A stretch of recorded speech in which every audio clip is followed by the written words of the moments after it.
Mas vamos lá. Atos, capítulo de número 4, verso de número 23.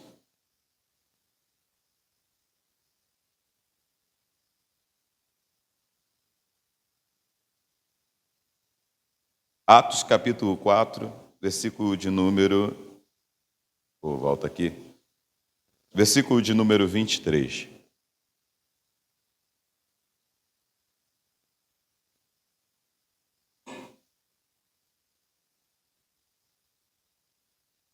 Todos que acharam, digam amém. A minha versão é um pouquinho diferente, vocês vão perceber que há uma diferença, mas nós vamos caminhar no mesmo sentido. O texto diz assim: quando foram libertos, Pedro e João voltaram juntos para os seus companheiros e lhes contaram tudo o que os líderes dos sacerdotes e os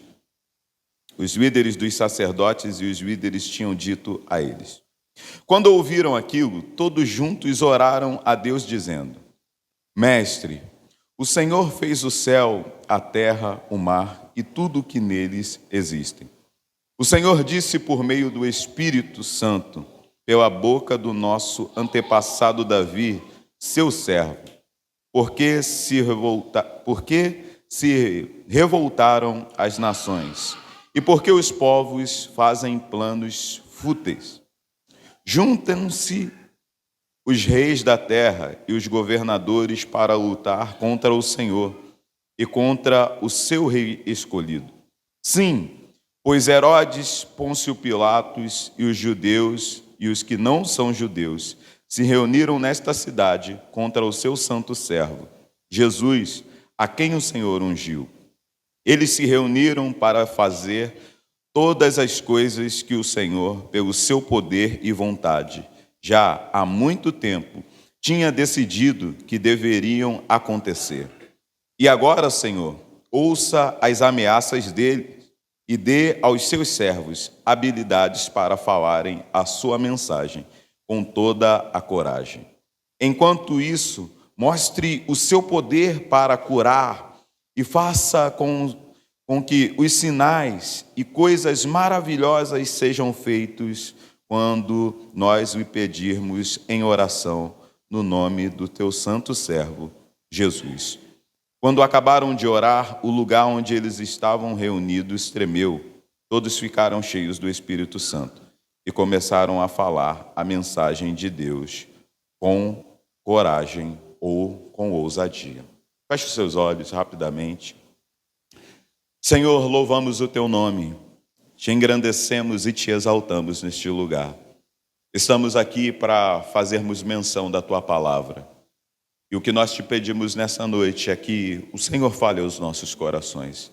Queremos sair daqui, Senhor, homens e mulheres melhores em tudo aquilo que o Senhor tem nos chamado para viver. E nada melhor do que a tua palavra para nos aperfeiçoar para a obra grandiosa e preciosa que o Senhor tem nos chamado para viver. Que nesta noite o nosso coração esteja como uma terra preparada para receber a boa semente. E nós oramos, Senhor, que os frutos de cada semente lançada por meio da tua palavra em nossos corações germine e gere frutos no tempo certo, para que o teu nome seja glorificado através das nossas vidas. É o que nós te pedimos e te agradecemos. Em nome de Jesus. Amém e amém. Bom, queridos, o texto que nós acabamos de ler, ele traz um momento em que a igreja primitiva estava vivendo. Momento esse que se dava início a uma perseguição que talvez os irmãos daquela época não podiam compreender. Na verdade, essa perseguição, ela já parecia ser algo anunciado. Quando nós olhamos para o ministério de Jesus, e vamos ver Jesus já começando a ser ovacionado, reconhecido, acompanhado pelas multidões, os fariseus, os líderes daquela época, já começaram a se sentir ameaçados. Na verdade, já havia uma certa perseguição. Todas as vezes que se levantava uma seita naquele tempo, Eles colocavam uma certa pressão, ou algumas elas não conseguiam resistir ao tempo. É por isso que quando os nossos irmãos da igreja primitiva, eles estão ali diante de um questionamento e chamam para dentro daquele momento de questionamento o sábio Gamaliel. Gamaliel diz: olha só, deixe com que eles façam o que eles estão fazendo. Já se levantaram muitos pregando, anunciando algumas coisas por aí, mas com o tempo essas coisas se passaram, essas coisas deixaram de acontecer. Porém, se de fato for algo de Deus, ela há de permanecer. Então, a história da igreja, ela se dá início dessa forma. Nós vamos ver ali em Atos, a partir do capítulo de número 1, Jesus, nos seus últimos momentos com seus discípulos, liberando para eles a promessa que o Espírito Santo viria e eles seriam revestidos de poder, e a partir daquele momento eles iriam começar algo extraordinário. Jesus sabia dos desafios que a igreja iria viver, de certa forma. É por isso que no Evangelho de João, ou melhor, Jesus já começa a preparar o coração daquelas pessoas que estavam andando com ele, dos seus discípulos, a partir de João, no capítulo de número 13. Os discípulos percebem que o discurso de Jesus começa a se tornar aquele discurso de despedida. Então, Jesus percebe que o coração daqueles homens já não estava mais motivado, impulsionado, como no ápice, talvez, do seu ministério, onde os enfermos eram curados, as coisas estavam acontecendo. Eles se tornaram o centro da atenção no meio daquela cidade. O que Jesus estava fazendo, de fato, era algo extraordinário. Então, para pensar. Vez por outra, os fariseus se reuniam, traçavam planos para colocar Jesus contra a parede, e Jesus vinha com respostas assim surpreendentes. Eu fico imaginando, às vezes, como deve ter sido a cena, irmãos. Chega aquela comitiva de homens e Jesus está ali escrevendo na areia. E eles trazem uma mulher pega no ato de adultério. E começa a questionar Jesus acerca da lei. E eu fico imaginando Jesus só olhando para todos os questionamentos, todas as perguntas dele. E quando Jesus se posiciona para falar, Jesus se posiciona e diz: aquele que não tem pecado, que atire a primeira pedra. Jesus simplesmente mirou uma palavra em direção a todos eles que revelou a verdade acerca do que eles estavam vivendo. Por uma resposta, Jesus conseguiu trazer um nível de constrangimento grandiosíssimo para todos aqueles que estavam ali diante de uma acusação. Então Jesus, ele sempre usou desse mecanismo de ter uma resposta para que todo o plano, todo aquilo que os fariseus, os líderes da época, pudessem arquitetar para tentar lhe paralisar. Jesus sempre tinha uma resposta pronta e precisa para que eles pudessem, na linguagem dos dias de hoje, serem quebrados na ideia. Então você para pensar comigo. Se aquele povo, quando olhou o que Jesus estava fazendo, já preparou algum tipo de perseguição para tentar paralisar Jesus, quanto mais eles fariam com os seus discípulos. Porque eram homens que andavam com Jesus. Eles sabiam que aqueles homens estavam sendo bem instruídos. E, na verdade, Jesus instruiu muito bem os seus discípulos. Por quê? Porque a vontade e o desejo de Jesus era começar algo extraordinário por meio daqueles homens. Então, para pensar, irmãos. Durante esses 3 anos e meio, aqueles homens devem ter vivido os dias mais preciosos da sua vida até aquele momento. Porque para pensar, um dia você está ali, você é um pescador, você é um cobrador de impostos, você, sabe, é um homem desprezado para a sociedade. No outro dia, você está andando com aquele que era aguardado pelos judeus há muitos e muitos anos. Então, irmão, imagine, na multiplicação de pães e peixes, irmão, cada um levou um cesto para casa.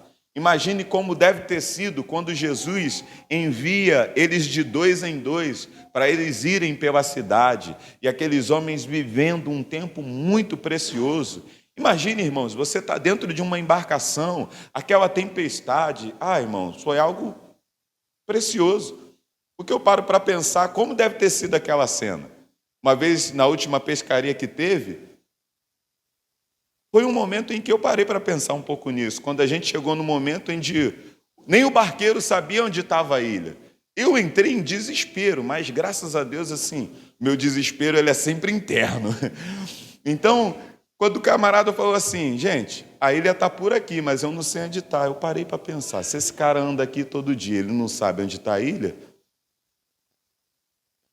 Então o desespero já assolou o meu coração. Agora, tu imagina aqueles camaradas dentro de uma embarcação, o vento soprando para um lado para o outro, entrando água dentro do barco e toma ali chuva e toma ali raio. Irmão, até eu ia entrar em desespero. Qualquer um de nós que estivéssemos aqui iríamos entrar em desespero. Aí a embarcação já estava já naquele caos. Irmãos, eu vou ser bem sincero, se eu estou ali no meio daquela situação, eu vejo um cidadão vindo andando sobre as águas, eu iria andar sobre as águas antes de Pedro. Porque Jesus ia vir por um lado e eu ia correr pelo outro. Com certeza, irmão. Imagine o pavor que foi, irmão. Imagine, irmãos, uma situação como aquela. Mas é a realidade e as experiências que os discípulos viveram. E até então, andar com Jesus, vivenciar aquelas coisas extraordinárias, era algo maravilhoso e precioso. E talvez se nós não conhecêssemos o restante do texto, talvez a percepção e entendimento que nós teríamos da vida desses homens era, cara, esses caras viveram uma vida extraordinária. Esses caras viveram algo excepcional, algo que muitos de nós gostaríamos de viver. Mas muito pelo contrário, querido. Jesus preparou eles durante um tempo para que eles pudessem viver os próximos anos da sua vida de uma forma muito, muito e muito intensa. Isso nos leva a compreender de que quando Jesus nos chama para viver algo, para viver um propósito que Ele tem em nossas vidas, a primeira coisa que nós precisamos compreender é o senso de compromisso que precisamos ter com Ele, para que as coisas aconteçam e se desenvolvam. Jesus, Ele promete para os seus discípulos, eles precisavam permanecer em Jerusalém, até que do alto eles fossem revestidos de poder. E para pensar agora na situação. Atos capítulo de número 2 vai dizer o quanto foi precioso aquele acontecimento.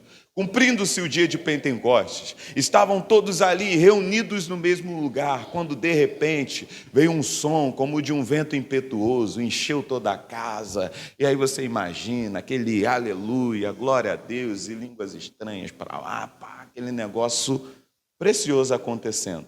Se termina ali, a gente ia parar e pensar, cara, que coisa louca que esses camaradas viveram. Pareciam que estava sendo ali os melhores dias da vida deles. Mas não, a Bíblia vai dar continuidade na história e vai dizer que os povos que estavam visitando a cidade chegaram perto.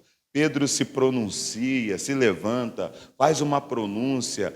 Aí, a partir daquele dia, o número da igreja já aumenta. Quando nós chegamos no verso de número 40, de Atos, capítulo de número 2, a gente vai ver aquele negócio bonito, onde cada um vendia as suas propriedades, compartilhavam com aqueles que não tinham nada, todos viviam uma alegria, uma harmonia plena, até o dia em que Pedro e o seu companheiro estão indo para a porta do templo.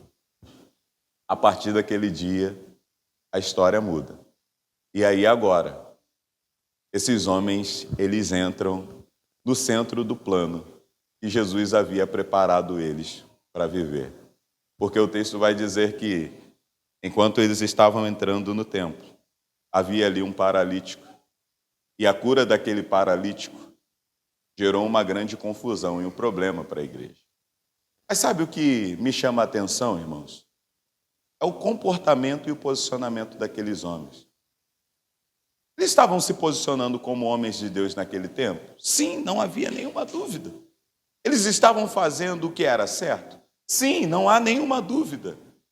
Mas se estavam fazendo o que era certo, por que as coisas estavam começando a dar errado? Dentro da ótica humana, se nós formos analisar, as coisas estavam começando a dar ruim. Por quê? A igreja estava começando a ser perseguida. E agora, as circunstâncias e, na verdade, a realidade do que eles estavam vivendo era algo totalmente contrário do início de tudo aquilo que se desenvolveu na história da igreja primitiva. Por isso que o tema dessa mensagem é ser comprometido e dependente das circunstâncias. Sabe por quê? Porque assim como cada um daqueles homens um dia foram chamados para viver algo extraordinário, Deus também chamou eu e você para andarmos em uma jornada de fé e compromisso e vivermos o extraordinário.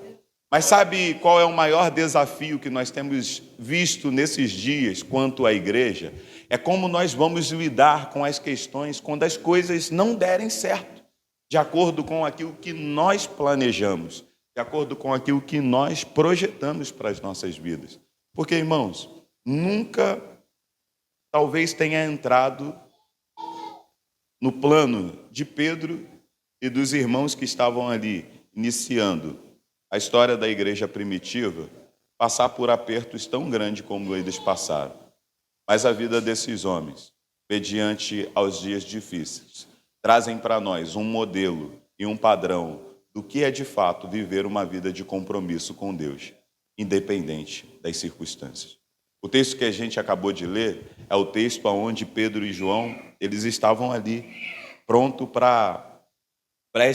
saindo de um questionário, de um questionamento, de responder um grande questionamento. Mas eles talvez poderiam sair dali, querido, e fazer aquela oração do crente vingativo. Você já ouviu falar da oração do crente vingativo? A oração do crente vingativo é aquela de que ele entende que Deus o chamou para fazer algo, ele entende que Deus tem uma missão para a vida dele, e se alguém tentar tocar nele, está tocando no ungido do Senhor. Então, quando a gente cria essa compreensão de que nós somos o ungido do Senhor, e alguém tenta tocar na gente, a gente faz aquela oração logo. Deus, envia fogo do céu, mata esse endemoniado, sabe, destrói esse filisteu incircunciso, Senhor, cega ele, sabe, manda fogo do céu, consome ele, a casa, a família, manda todo mundo para o quinto do... Calma, gente, pode se empolgar muito também, não. Eles poderiam fazer essa oração, mas o texto que a gente acabou de ler, irmãos, é um texto que todas as vezes que eu leio, é um texto que me inspira e me motiva. E nós vamos ver, não só esses homens. Sabe por quê, querido? Todas as vezes que Deus chamou alguém para cumprir uma missão, Deus exigiu deles um nível de compromisso intenso. Precisamos entender, querido, a nossa jornada de fé com Cristo é semelhante a um casamento. Só que, talvez, na hora de nós fazermos os nossos votos, nós não compreendemos a preciosidade.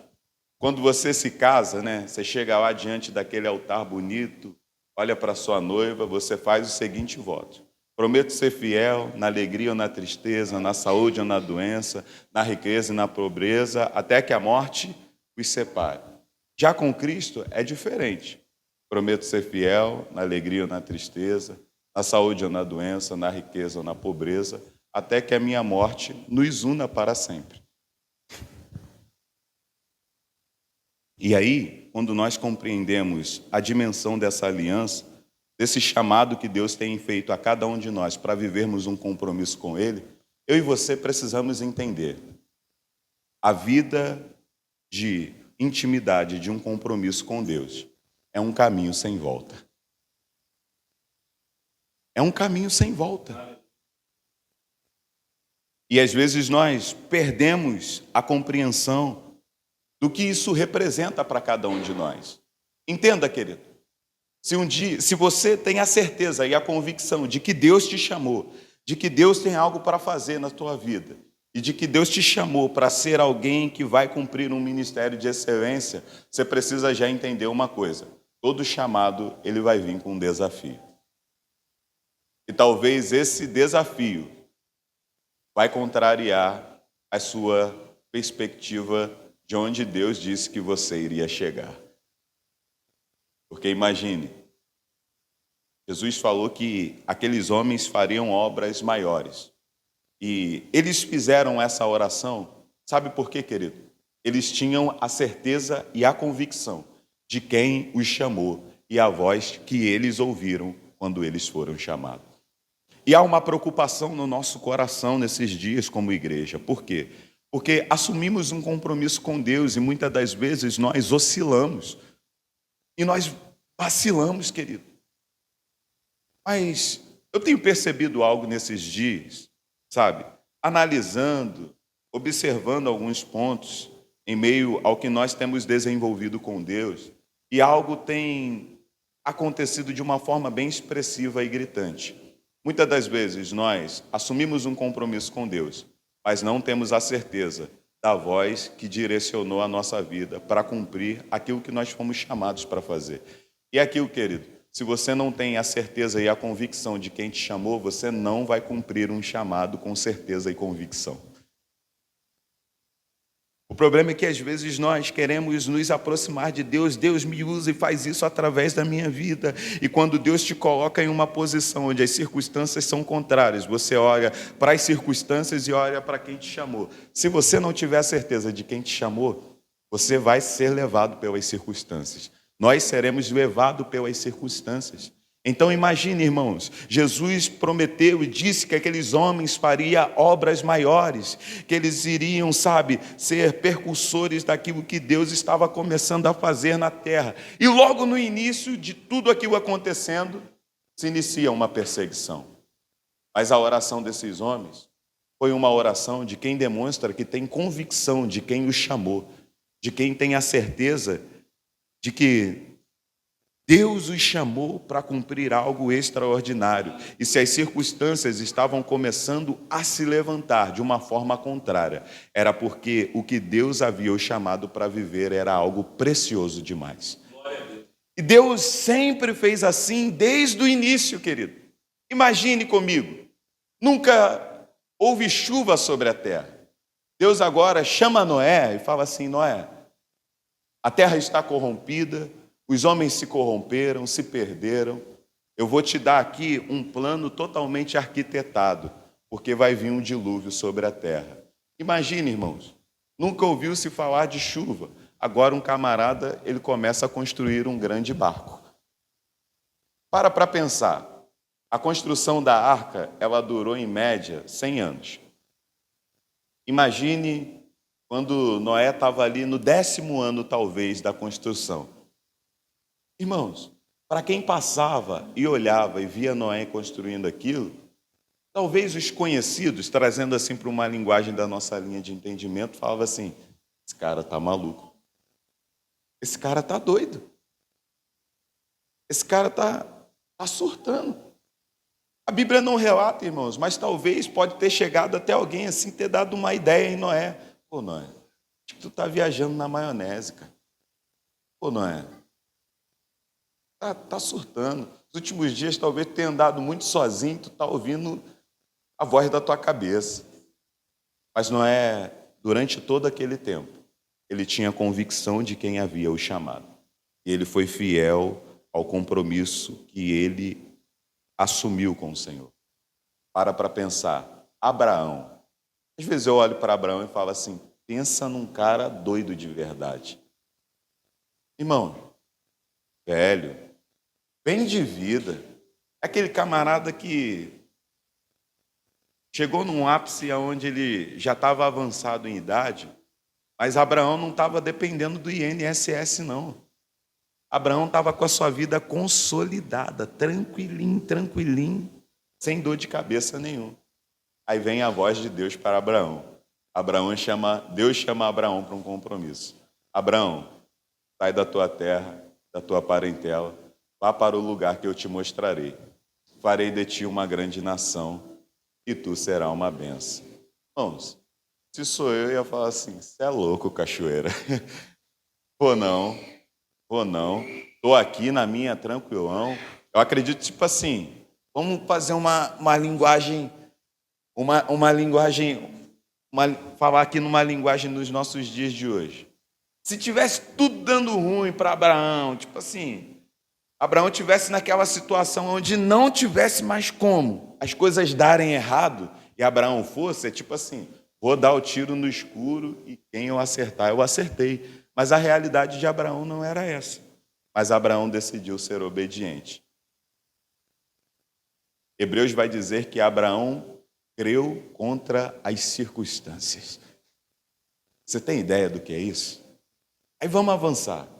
A história vai também falar sobre um homem chamado Moisés. Moisés, irmão, foi outra coisa louca que Deus chamou alguém para fazer, para cumprir, diante de uma vida de compromisso.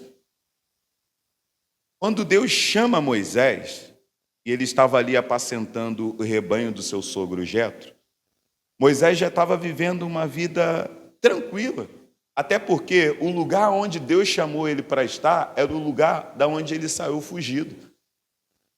E aí, irmãos, é aquilo. Uma coisa é Deus te chamar e falar assim, ó, vai lá, que é isso. Outra coisa, irmão, é Deus te chamar para entrar no terreno do inimigo e falar assim, não, você só vai chegar lá e vai falar. E aí, se Moisés chegasse lá e falasse para Faraó tudo aquilo que Deus havia mandado ele falar, e Faraó obedecesse, show de bola, muito bom, aconteceu. Mas no dia que Moisés chegou lá, Faraó não ouviu e não obedeceu de primeira, não. Moisés tinha certeza da voz que havia lhe chamado, tinha certeza do compromisso que Deus havia assumido com ele, mas quando ele chegou diante da ocasião onde Deus disse que ele deveria estar, as coisas não aconteceram conforme estava no script. Mas Moisés tinha a certeza e a convicção da voz que havia lhe chamado. Moisés tinha a certeza e a convicção de quem havia chamado para estar ali. Aí para pensar, Deus faz uma promessa para aquele povo. Aquele povo agora é liberto, eles saem do Egito, vêm em direção à terra prometida. Aí agora esse Moisés, ele pega 12 homens e coloca para irem até a terra e espiar para saber como é que era lá. E aí, eu fico imaginando a empolgação, irmão. Quando eu olho para Moisés escolhendo aqueles 12, eu fico imaginando aqueles caras se sentindo titular de um time. Já viu? Quando o time vai entrar em campo, bom, ninguém lembra do... Às vezes, quando o reserva entra e faz o gol, ele é lembrado. Mas, normalmente, os reservas não é lembrado. Eu me lembro, quando eu falo sobre isso, eu lembro de um podcast onde o Vampeta, ele narra uma situação na Copa de 2002, que normalmente, hoje em dia já é mais comum, por causa do Vampeta, todo o time tirar uma foto para sair lá no banner, não sei, me lembro exatamente o que é, mas aquele encarte bonito, com o time campeão. Aí nesse podcast o Vampeta fala o quê? Quando ele vê o time se posicionando para tirar foto, ele olha para o banco assim. Se esses camaradas saírem na foto, só eles vão ser lembrados. Quer saber? Eu não vou ficar aqui não, vocês vão ficar aí? Ah, não. Então, vamos junto. Todo mundo saiu na foto. Porque na realidade, só os titulares normalmente são lembrados. Então, aqueles camaradas devem ter saído dali como? Eu estou aqui representando a tribo X, eu estou aqui representando a tribo Y.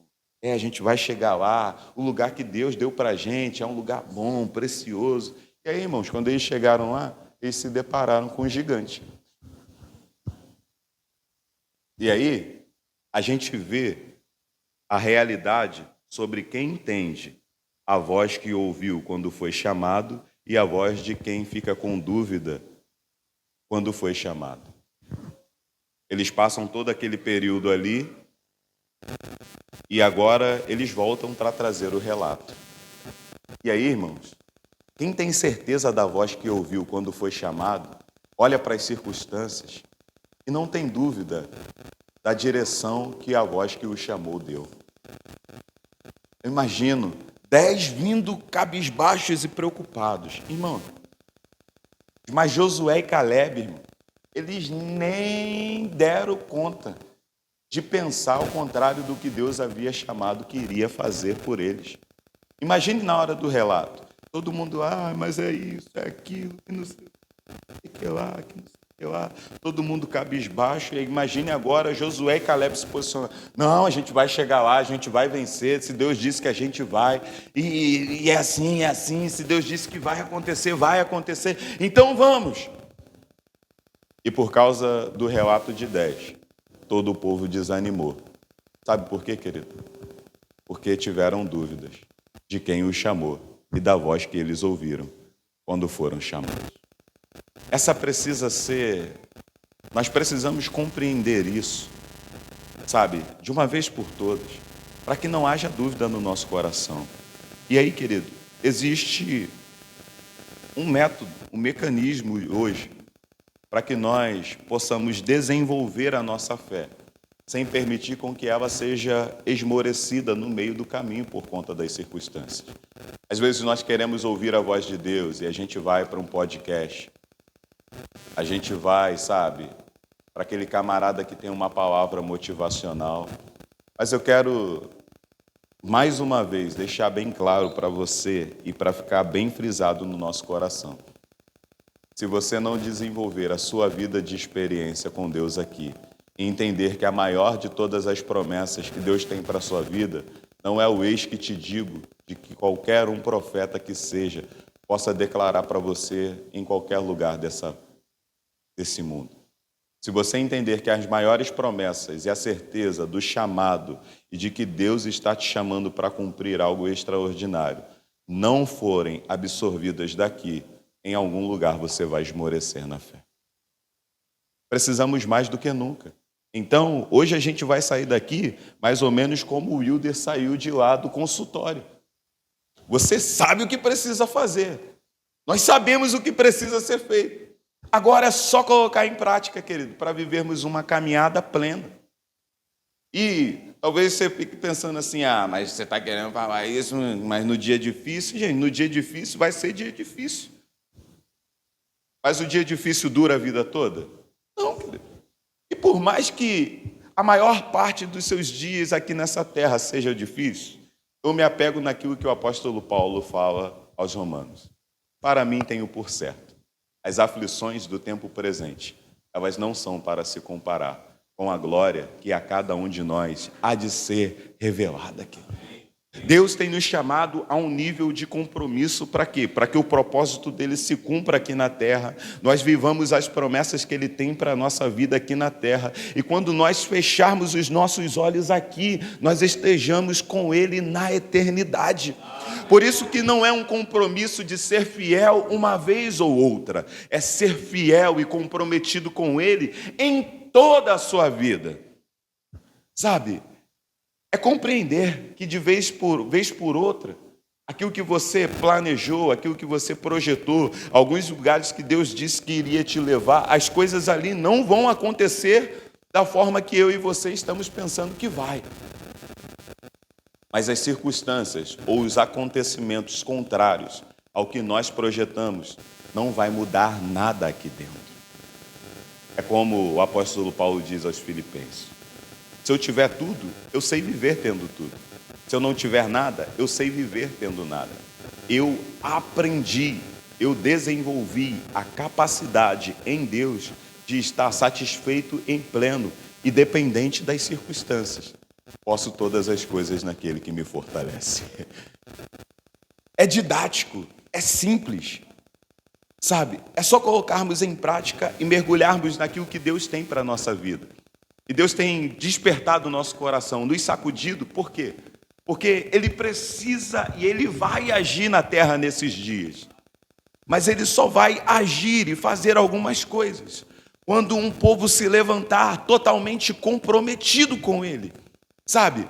Precisamos parar com essa ideia de que, não, eu estou vivendo uma vida meio assim, se Deus quiser me usar, me usa. Não, irmãos.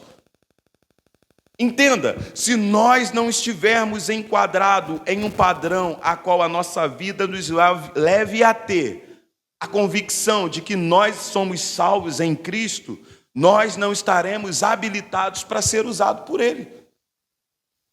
Deus não vai ficar pegando o gancho assim, hoje ele está cheio da unção, eu vou usar ele hoje. Aí amanhã você já não está mais cheio da unção como você estava, como nós estávamos ontem. Hoje eu não vou usar não, ele não, porque hoje ele está menos ungido. Entenda, querido. Quando o Senhor vier para buscar os seus, ele vai buscar um povo todo seu. Não é 75% dele e 25% do mundo. É um povo todo seu, zeloso. Zeloso é que ter cuidado com tudo aquilo que Deus os chamou para fazer. E de boas obras. Boas obras sabe o quê? Ter sucesso e a convicção em tudo aquilo que Deus te chamou para cumprir. Esse é o padrão de compromisso que Deus tem nos chamado a viver como igreja. É difícil? É desafiador? É, querido, mas é o padrão que Deus estabeleceu. E precisamos compreender isso, querido. E eu quero ser bem incisivo nessa colocação aqui. Porque se nós não compreendermos que é dessa forma que Deus vai fazer, e se em nós não houver pelo menos um desejo, um sentimento de desenvolvermos uma vida de intimidade com Deus dessa forma, eu sinto lhe dizer, nós estamos aqui dentro perdendo tempo. Eu tenho certeza, você não quer gastar 10, 20, 30 anos da sua vida vindo aqui, levantando suas mãos, e no dia que o anjo chamar a tua senha, e no dia que Jesus voltar para buscar a sua igreja, nós fiquemos de fora. Esse é o tempo onde Deus tem nos chamado para, de fato, termos, como eu disse no domingo passado, termos uma resposta de solução dos céus e levar o inferno a entender que nós somos um problema para ele. Deus chamou Davi para ser rei enquanto Davi estava no pasto. Entenda, querido, se Deus te chamou e Ele derramou uma unção sobre você, uma hora o inconformismo do reino vai gritar dentro de você. E se você não der uma resposta, você está sendo negligente ao chamado que Deus tem para a sua vida. Aí Davi, sabe, aquele camarada atencioso, cuidadoso. A Bíblia vai mostrar que a vida de entrega e de devoção de Davi era tão plena, e quando Saul está sendo ali atormentado pelos espíritos, não foi Davi que se posicionou para se tornar o tangente da harpa. Falaram para o rei a respeito de Davi. E um dia, irmãos, surgiu um problema no meio daquela nação. Surgiu um desafio. E o nome desse desafio era Golias. Imagine agora o povo de Deus precisando de uma solução, de uma resposta. E há 40 dias o povo está sendo afrontado com a seguinte pergunta: não tem homem aí, não? E sabe o que me chama a atenção? É que nesses dias a igreja ela está nesse cenário de guerra com homens, mulheres, jovens, que foram chamados por Deus para cumprir uma missão. E há uma unção sobre as nossas vidas. Irmãos, quando nós olhamos para o desafio que nós enfrentamos aqui fora, é um grito do inferno todos os dias dizendo para nós: não tem homem aí não? Não tem mulher de Deus aí não? Não tem jovens de Deus aí não? O problema que hoje nós encontramos na sociedade e até mesmo na nossa nação é um grito do inferno dizendo: não tem homem aí não? Não tem mulher aí não? Os problemas, eles acontecem e eles gritam em todo o tempo para ver se haverá uma manifestação de um agente de Deus aqui na terra. Mas eu louvo ao Senhor porque o nosso coração tem sido despertado. E Davi, ele assumiu um compromisso com a nação quando ele recebeu uma unção, por isso ele se tornou rei. Então, em meio a um cenário onde todos estão sendo questionados e ninguém se levanta, se posiciona alguém que olhou para o gigante, olhou para as circunstâncias, mas declarou: quem é esse filisteu incircunciso para insultar o exército do Deus Todo-Poderoso? A resposta de Davi foi mais ou menos assim: eu tenho a certeza de quem eu pertenço e de quem eu sou. Por isso, eu vou me posicionar para lutar contra esse gigante, porque eu sei que eu sou uma resposta para que esse problema seja solucionado. E na nossa vida é assim, querido. Existem muitos problemas que se levantam e eles só se apresentam diante de você. E se eles se apresentam diante de você, está na hora de você olhar com um coração como o de Davi. O que é esse problema na minha casa diante de um Deus que habita dentro de mim e que é poderoso para fazer infinitamente mais do que pedimos ou pensamos por meio do seu poder que em mim opera? Esse é o tempo de nós olharmos para os cenários de desafios, mas termos a convicção da voz que nós ouvimos quando fomos chamados e darmos uma resposta. Não uma resposta de acordo com aquilo que nós pensamos humanamente, mas uma resposta de acordo com aquilo que Cristo habilitou a igreja para realizar aqui na terra, por meio da unção do Espírito Santo que hoje flui em nós. Quando Isaías tem a visão, querido, do Senhor na eternidade, os serafins declaram que a terra está cheia da glória de Deus. Mas essa glória, ela não está lá em Israel para a gente ir lá buscar uma areia. Não, querido. Essa glória está em nós. Essa glória está em nós para trazer ao nosso coração um inconformismo com tudo aquilo que as circunstâncias contrárias têm realizado nesse tempo para nos paralisar. E se nós somos uma igreja com entendimento, nós vamos aprender por meio da palavra. E um dia Jesus olhou para Pedro após uma revelação e diz algo a nosso respeito. Pedro, tu és Petros, fragmento de pedra que sou eu. E sobre esta pedra eu edificarei a minha igreja. E as portas do inferno não prevalecerão contra ela. Sabe o que Jesus estava dizendo ali?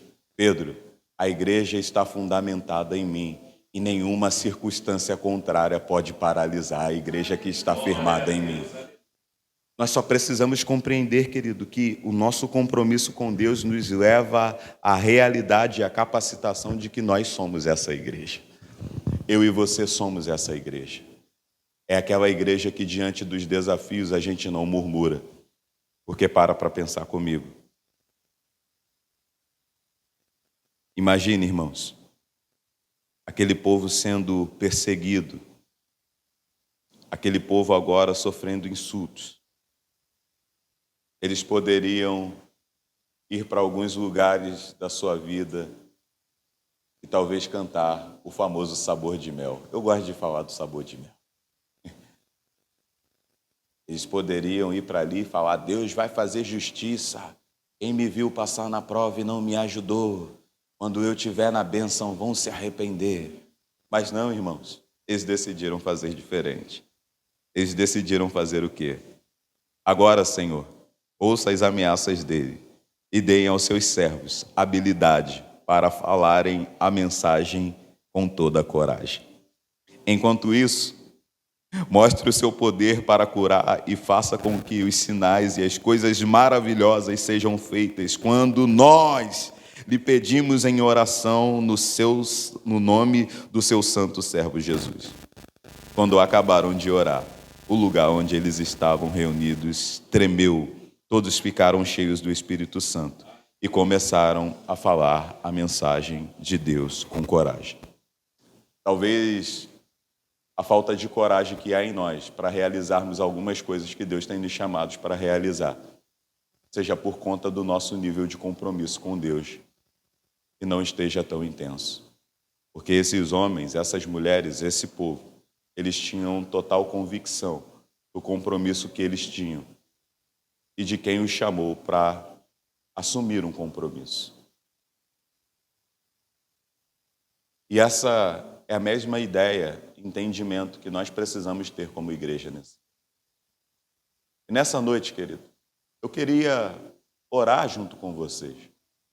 Orar porque a gente não está aqui para expressar uma ideia de que somos perfeitos e quem está nos ouvindo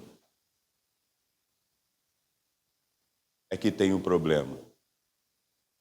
Nós queremos orar juntos porque esse é um posicionamento que nós precisamos ter.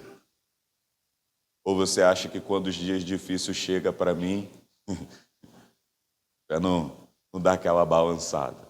Tá, querido. Mas Deus nos chamou para viver algo maior e mais precioso do que qualquer desafio que nós possamos enfrentar nessa vida. Por isso eu quero te convidar a você se colocar de pé junto comigo nessa noite.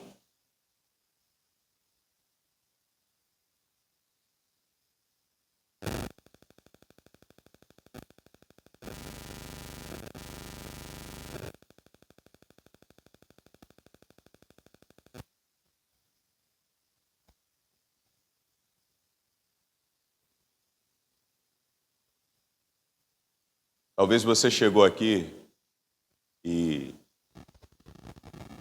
você sabe o que você já conseguiu viver em Deus com o nível de compromisso que você desenvolveu com Ele. E aquilo, querido, estamos aqui, assim como quando nós estamos em casa, tudo aquilo que fazemos é diante do Senhor. Não tem para onde correr. Tudo aquilo que é feito, querido, pelo homem na terra é diante do Senhor. E nós podemos fazer da seguinte forma: fazer com que os ambientes aonde nós estamos vivendo sejam os ambientes do nosso fracasso, ou seja, os ambientes das reações e das atitudes mais plenas da nossa vida. Já parou para pensar? Um dia Davi não estava em guerra e estava na sacada do seu palácio. E ele viu Betseba nu e cometeu um pecado. Em um outro momento, Davi estava na sacada do seu palácio, mas ele contemplou a presença de Deus apenas em uma tenda e ele decidiu construir uma casa para Deus. O que mudou na vida de Davi nesses dois cenários é que em uma ele decidiu satisfazer as suas vontades e na outra ele decidiu assumir um compromisso com Deus. Você pode voltar para sua casa e começar a viver os anos mais preciosos da sua vida, como também você pode ir para sua casa e viver os piores anos da sua vida. Tudo depende do nível de compromisso que você vai decidir assumir com Deus a partir de hoje. Eu quero fazer um convite para você nessa noite. Nós queremos orar por você. E, na verdade, não vai ser nem eu que vou orar. O pastor Wilder que vai vir aqui orar, porque eu entendo que eu também preciso disso. Mas eu acredito que todo compromisso que Deus nos chama para assumir com Ele, Ele vai querer ver de nós uma atitude. E quando essa atitude é pública e os acontecimentos e a nossa vida começa a ser mudada mediante o compromisso que nós assumimos com Deus publicamente, a nossa vida se torna um testemunho vivo de que Deus existe e está fazendo alguma coisa na terra nesses dias. Eu queria convidar você que quer fazer do ano de 2026 um ano diferente para a sua vida. Você que vem para a igreja, sabe? Tem culto que o louvor te toca, tem culto que a palavra até fala com você, mas vai passando as semanas, vai passando os meses e você volta para o mesmo lugar. Deus não nos chamou para viver assim, querido. Deus nos chamou para vivermos intensamente, sabe? Deus te chamou para viver em alto nível de intimidade, em alto nível de revelações, alto nível de compromisso, alto nível, sabe, de unção fluindo sobre a sua vida. Eu queria convidar você que quer tomar um posicionamento em 2026, falar: Senhor, eu vivo nessa deprê de uma semana eu estou muito bem, às vezes uma palavra me impulsiona. E a instrução é básica, querido. Meditarmos na palavra. Vivermos uma vida de devoção. E sermos obedientes ao que Deus faz, ao que Deus quer. Esses são os 3 pilares principais para assumirmos um nível de comprometimento com Deus mais intenso. Eu queria orar com você que quer tomar uma decisão, sabe? Uma postura de assumir um compromisso intenso com Deus, de estar habilitado para ser usado por Ele em qualquer momento, em qualquer hora, em qualquer instante, sabe? Nós não podemos viver uma vida nessa dimensão onde tem dias que Deus pode nos usar, mas tem outros que, não, Senhor, hoje eu quero ficar aqui na minha. Não. Se Deus te chamar, querido, nós precisamos estar habilitados para ser usado por Ele em todo o tempo. Nós vamos entoar uma canção. Enquanto entoamos essa canção, é a sua oportunidade de vir aqui à frente. Nós queremos orar com você. Você que quer dar um upgrade na sua vida no ano de 2026, você que já viveu muitos e muitos anos e você sabe que em você não há contentamento, porque você sabe que o seu nível de comprometimento com o Senhor não foi tão intenso. Eu quero convidar você aqui, nós queremos orar com você. Em nome de Jesus. Oh, Jesus.